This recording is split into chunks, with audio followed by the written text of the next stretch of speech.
with each and every word because each word means something different to each person, or simply meanings don't reside in words, they reside in people. ठीक है, तो इन्होंने ये बोला कि जो meanings होते हैं, वर्ड्स होते हैं, उनका कोई एक सिंगल करेक्ट मीनिंग नहीं होता, क्योंकि जो मुख्तलिफ लोग हैं ये पर्सन टू पर्सन वेरी कर रहे होते हैं मीनिंग्स, और हर बंदा अपने एंड पे उसको डिफरेंट वे में इंटरप्रेट करता है। ठीक है, और इन्होंने ये भी बोला कि मीनिंग जो होते हैं they do not reside in words, they reside in people, कि कैसे लोग उनसे उन वर्ड से अपने लिए मीनिंग्स ड्राइव करते हैं। तो ये मीनिंग जो है that comes from people, not from the words.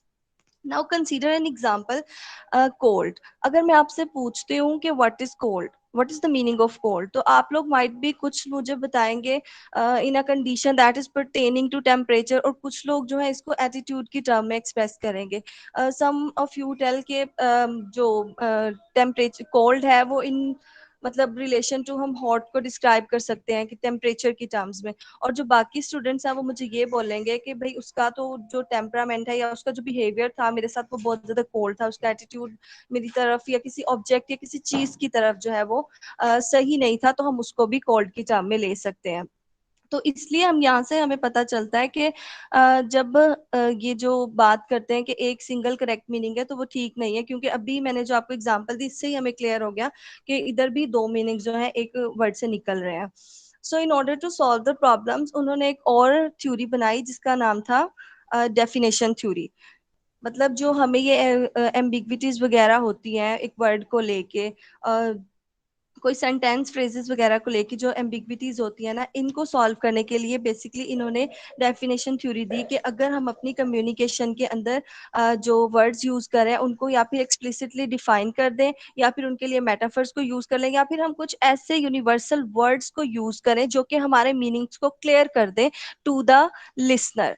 ठीक है, तो ये प्रॉब्लम जो है वो सॉल्व हो सकती है। Let's read it. In order to correct the problems associated with meaning theory, Ogden and Dietrich developed definition theory.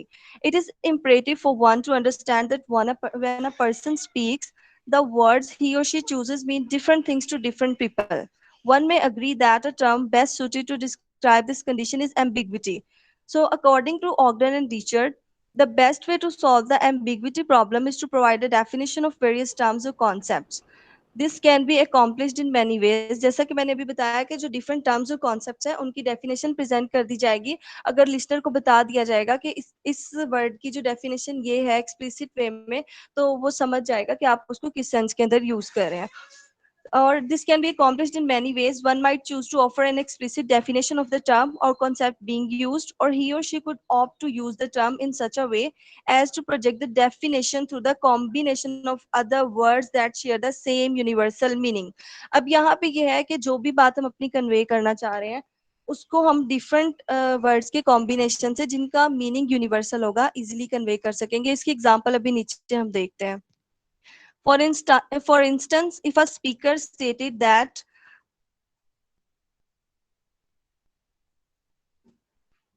another person was called based on the example dealing with meaning, two inferences could be made. First one could assume that the person being discussed is physically or temperaturely cold. अभी हम cold की example ले रहे हैं जो कि मैंने पहले explain की थी कि ये physically या फिर temperaturely cold हो सकता है for one person इसका meaning, and similarly one could infer that the person has projected an attitude that is undesirable toward another person or object. Another option expressed by Ogden and Dietrich is the use of metaphor. Metaphors aid in the creation of definition by forming a link between the word or idea and an experience he or she and the audience may share. ठीक है, अब यहाँ पे ये है कि या तो जो हमने पहले बात की है वो हो सकता है ऑप्शन, और या फिर वो मेटाफर्स को चूज कर सकते हैं अपने मीनिंग्स को कन्वे करने के लिए। फॉर एग्जांपल, अगर हम सबको, मुझे और आप लोगों को पता है कि एक बंदा है जिसका टेम्परेचर सॉरी जिसका टेम्परामेंट जो है बहुत ज्यादा रूड है या फिर वो बहुत ज्यादा कोल्ड किस्म का बंदा है, तो मैं उसके लिए वर्ड जो है वो मेटाफर कोल्ड यूज कर सकती हूँ, और वो हम लोग समझ जाएंगे कि अगर मैं कोल्ड बोलूंगी तो आप लोग समझ जाओगे कि हाँ उस बंदे की बात हो रही है इन कन्वर्सेशन। ठीक है, तो यहाँ पे जो एक एग्जांपल है, For instance, if the speaker stated that he or she has spoken to another person who always emits a negative demeanor in conversation and that his or her attitude appears cold, the meaning is evident. ठीक है, तो अगर हम लोग इस तरह से बोलेंगे, जैसे यहाँ पे कोल्ड को यूज किया, कोल्ड का मीनिंग जो है वो बिल्कुल क्लियर है कि उसके एटीट्यूड को रेफर कर रहा है, तो इस तरह से हम लोग अपनी बात जो है वो कम्युनिकेट कर सकते हैं। फाइनली इन्होंने प्रेजेंट किया सिंबल थ्योरी को, और ये जो थ्योरी थी वो बेसिकली प्रेजेंट की गई थी ये बताने के लिए कि जो वर्ड्स या एक्सप्रेशंस हम अपनी कन्वर्सेशन के अंदर यूज करते हैं वो किस तरह से हमारे माइंड्स के अंदर इवॉक करते हैं इमेजेस को, जो कि ऑलरेडी स्टोर्ड है उन एक्सप्रेशंस को लेके और उन वर्ड्स से। ठीक है, सिंबल्स जो होते हैं वो हमें पता है इनहेरेंटली ऑर्बिट्रेरी होते हैं, उनका कोई मीनिंग नहीं होता, और उनको अगर हमने मीनिंग देना होता है तो हम उनको दूसरे वर्ड्स के साथ जो है वो जोड़ते हैं। अगर हम यहाँ पे टेक्स्ट की एग्जांपल लें तो टेक्स्ट क्या है, इटसेल्फ वो एक मीनिंगलेस है, एक एक्सप्रेशन है, एक वर्ड है, बट वो मीनिंगलेस है जब तक हम उसके साथ किसी चीज को एसोसिएट नहीं करेंगे। इफ आई से दिस इज पिक्चर, और इस पिक्चर को मैं एक टेक्स्ट कह रही हूँ, तो हमें मीनिंग क्लियर हो जाएगा कि ये पिक्चर जो है वो टेक्स्ट है। या फिर मैं किसी रिटन वर्ड को या फिर वर्ड्स वगैरह जो भी उसके साथ एसोसिएट कर रही हूँ, तो उससे आपको मीनिंग उसका मिल जाएगा कि वर्ड जो टेक्स्ट है वो इस चीज को रिफर कर रहा है। ठीक है, words are available that can assume different meanings depending on the context in which they are used। अब जो वेरिंग वर्ड्स का जो हमने पहले भी डिस्कस किया कि इनके मीनिंग जो होते हैं वो वेरिंग होते हैं क्योंकि पर्सन टू पर्सन जो है वो चेंज हो रहे होते हैं। और यही जो था ना इनका फंडामेंटल प्रिंसिपल था बिहाइंड प्रेजेंटिंग द थ्योरी। फिर ऑगडन और रिचर्ड ने जो है कैटेगराइज किया था मीनिंग को in term of science and symbols. जब साइंस की बात आती है तो इसको हम कहते हैं किसी चीज की natural representation beyond themself. For example, अगर मैं कहती हूँ कि ये कैट है, जो उसका इमेज जो है या उसका साउंड जो है तो वो उसकी नेचुरल रिप्रेजेंटेशन है। ठीक है, और सिंबल्स को कहा जाता है स्पेशलाइज्ड टाइप्स ऑफ साइंस। अब सिंबल बेसिकली वो एक्सप्रेशन है या फिर वो वर्ड है जो हम उस चीज को रिफर करने के लिए यूज कर रहे हैं, जैसे कि text. In both cases, signs and symbols are meaningless unto themselves. Consider the word cat. Alone, the word has no meaning as it doesn't resemble what we perceive to be a cat, nor does it possess any link to the sounds or behaviors of a cat. अब देखो word जो है cat, ये सिर्फ एक expression है जो कि मीनिंगलेस है। अब हमने जो है उठा के रैंडमली एक एनिमल को देखा और उसके साथ हमने ये वर्ड एसोसिएट कर दिया। अब हमारे पास उसका जो मेंटल इमेज है वो ये है कि एक एनिमल है और उसकी 4 लेग्स वाला है और वो इस तरह का दिखता है। ठीक है, ये उसके साथ हमने एक्सप्रेशन जोड़ दिया। लेकिन अगर हम देखें तो ये जो सिंबल्स हैं ये क्या है, ऑर्बिट्रेरी है, हमने इसको रैंडमली उसका नाम दिया है। अगर मैं फॉर एग्जाम्पल डॉग को ये कहती हूँ कि जो डॉग है, मैं उसके लिए वर्ड यूज करती हूँ कैट का, और वो भी एक एनिमल है, उसकी 4 लेग्स हैं, बट उसकी अपियरेंस जो है वो कैट से डिफरेंट है, लेकिन मैं इसके लिए इसको यूज कर सकती हूँ वर्ड को। तो मीनिंग जो बेसिकली हम देते हैं वर्ड्स को, ठीक है, कि हमने इस वर्ड के साथ इस चीज को एसोसिएट कर दिया तो वो फिर वो बस एक कन्वेंशन बन गई, और अब हम लोग उसको सेपरेट नहीं कर सकते। अब हमारे माइंड में जब भी कैट का नाम लिया जाएगा तो वही पिक्चर आएगी जो कि हम लोग जिस चीज को देखते हैं एज अ कैट, जो हमें कन्वेंशनली पता चला है। ठीक है, तो इन्होंने अपनी एक सिमेंटिक ट्रायंगल प्रेजेंट की थी ताकि वो जो नेचुरल एसोसिएशन है सिंबल्स के दरमियान, जो थॉट के दरमियान और जो एक्चुअल चीज है यानी ऑब्जेक्ट है यानी रेफरेंट के दरमियान में, इन्होंने रिलेशनशिप को शो करने के लिए, एक नेचुरल एसोसिएशन को शो करने के लिए बेसिकली इन्होंने अपनी सिमेंटिक ट्रायंगल प्रेजेंट की थी। ठीक है, तो फर्स्ट जो रेफरेंस है, रेफरेंस बेसिकली हमारी थॉट होती है, उस चीज से रिलेटेड जिनको एक्सप्रेशंस वर्ड्स जो है इवोक कर रहे हैं। ठीक है, अगर इसके लिए बेसिकली हमें अपने प्रायोर एक्सपीरियंसेस चाहिए होते हैं। अगर हमारे पास एक्सपीरियंस नहीं है, हमने उस चीज को कभी नहीं देखा, तो we will not be able to recognise that word कि वो किस चीज को रिफर कर रहा है। ठीक है, और रेफरेंस जो है वो एक्चुअल ऑब्जेक्ट है, एक्चुअल थिंग है जिसको रिफर करने के लिए हम लोग ये वर्ड्स यूज कर रहे हैं। और जो सिंबल है वो बेसिकली एक्सप्रेशन और वर्ड्स होते हैं जो कि रिफर कर रहे होते हैं चीजों को।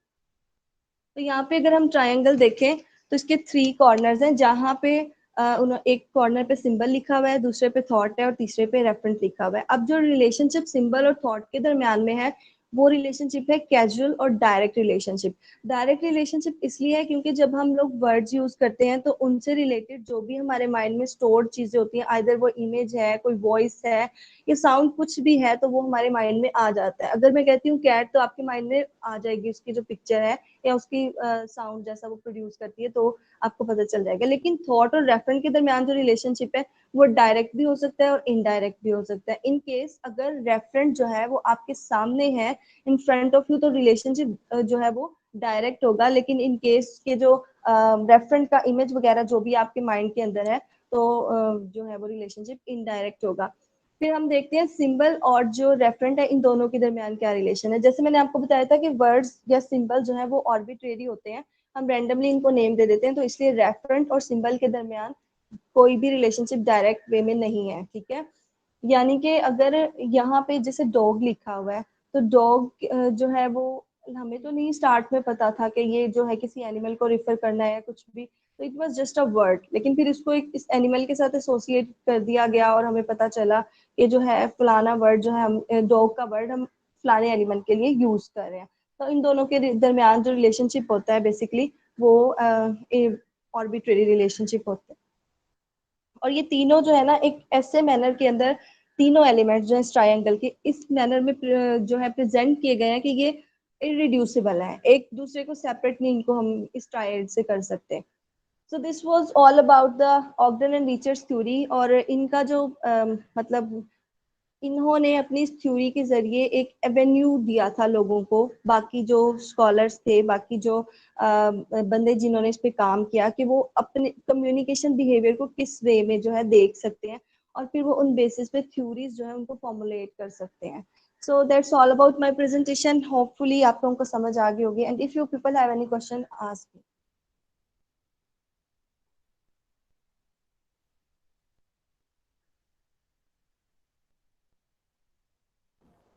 अब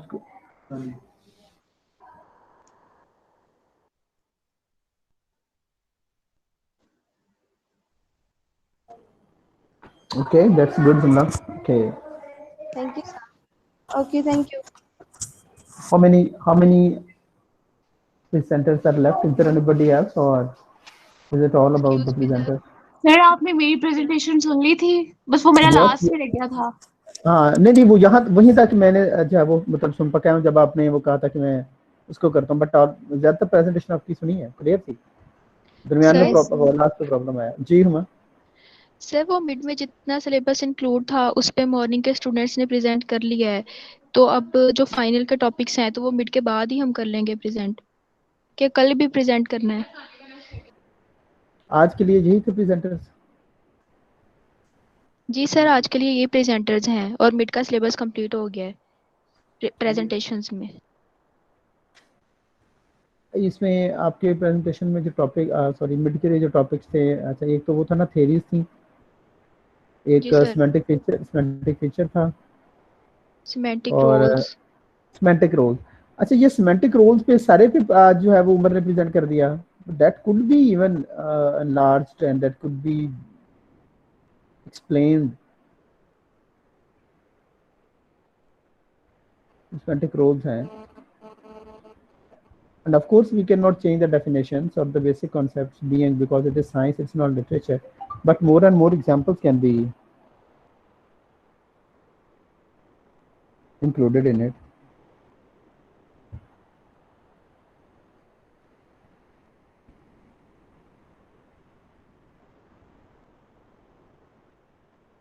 Consumer, जी सर। मैंने कहा semantic roles वाला। जी सर। अच्छा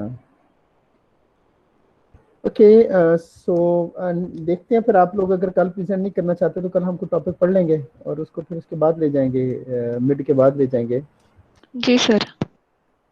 इसको। कल हम मैंने अपनों के साथ शेयर किया हुआ है, so we will be discussing any of those, हम उसके अंदर से को पढ़ लेंगे। आपका जैसे रिलेटेड सर आप इवनिंग लोग में की पूछ लें, अगर इवनिंग में स्टूडेंट्स रहते हैं वो प्रेजेंट करने वाले। Areej, Areej are you listening? मैं पहले भी अरीज से किया था। Areej ji sir, actually sir network issue था तो मुझे समझ नहीं आ रही थी। ओके, तो कुछ है आपका इवनिंग में है आज कोई प्रेजेंटर? जी सर थे प्रेजेंटर्स मेरे ख्याल से, एक तो मैं हूँ, अलमास भी थी, तो वो आज मेरा ख्याल है नहीं। तो आपने करना, आपने आपका क्या टॉपिक है? Sir semantic roles. अच्छा चलो ये ठीक है, हो जाएगा। क्या करती हैं आप? चल आगे नहीं है कि आप चलें कर दें, बस फिर कर लें आप भी, मतलब फिर आज सर इसको मैं तो भी खत्म कट करें। कर दूंगी। कल करना है। हाँ जी। ओके चलें, ऐसा करें, छोटा सा आप लोगों, उस दिन हम कर रहे थे थोड़े से स्टडी क्वेश्चंस कर रहे थे, आप लोगों के पास वो बुक्स तो मौजूद हैं, वो चैप्टर्स हैं सिमेंटिक्स के एंड पे आप लोगों की जो है ना वो कर रहे थे ना स्टडी क्वेश्चंस, अगर आपको याद हो, पेज नंबर 135। जी सर।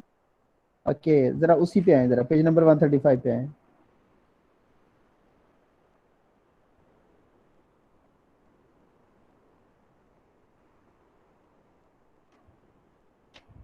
ओके यहाँ पे हमारा क्वेश्चन नंबर था 6, identify the roles of the 7 noun phrases in this sentence. So what is the sentence given. लेकिन अगर वहां पे सॉल्व तो नहीं है आपके पास, सर सॉल्व्ड है। बस फिर क्या करना है।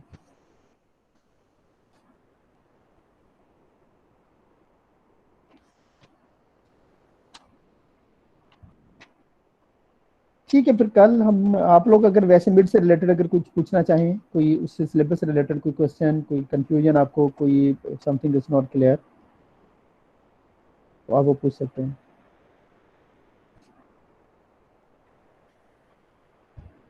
Yes, students, both from morning and evening, if you people have any question or any ambiguity or something is not clear to you. No question sir. Okay. ठीक है, फिर कल इंशाल्लाह हम जो है वो देखेंगे, कल फिर कर लेंगे डिस्कस क्या करेंगे कल आप लोग के साथ। जो शेयर्ड मटेरियल है ऑलरेडी, अगर आप उसमें देखें तो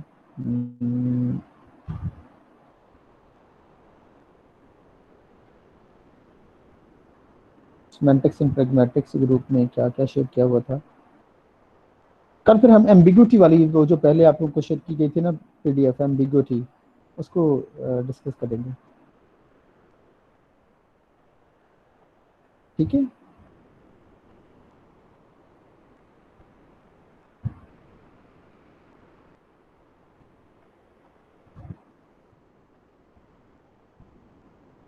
हेलो। जी सर। हाँ, तो आज प्रेजेंट करके जान छुड़वाती हैं, आज क्या मसला है इतना अरीज, बच्चे प्रेजेंटेशन के मूड में हैं।